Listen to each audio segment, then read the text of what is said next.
Welcome to our channel, where we explore the latest updates and features on popular apps like WhatsApp. Today, we're going to show you how to pin a chat message for a week using the WhatsApp app on your PC.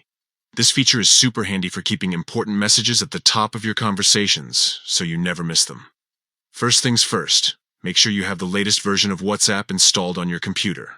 Once you've confirmed that, open the WhatsApp app. You'll see your chat list, which includes all your conversations with friends, family, and groups. Now navigate to the chat where you want to pin a message. This could be a reminder, a crucial piece of information, or anything else you want to keep easily accessible. Once you're in the right chat, scroll through the conversation until you find the message you want to pin. To pin the message, right-click on it.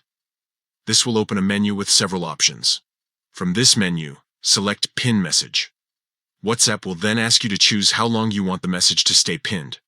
You have 3 options: 24 hours, 7 days, or 30 days. For this tutorial, we're going to choose 7 days. Selecting 7 days means the message will remain at the top of your chat for a week, making it easy to refer back to whenever you need it.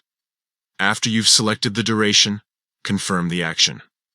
Your message will now be pinned at the top of the chat, just below the contact or group name. If you pin multiple messages, WhatsApp will display a banner showing how many messages are pinned and a preview of the most recent one. You can click on this banner to view all your pinned messages and jump directly to any of them. Pinning messages is a great way to organize your chats and ensure that important information doesn't get lost in the conversation flow. Whether you're using WhatsApp for personal or professional purposes, this feature can be incredibly useful. Thanks for watching, and don't forget to subscribe for more tech tips and updates. If you have any questions or need further assistance, leave a comment below. We're always here to help.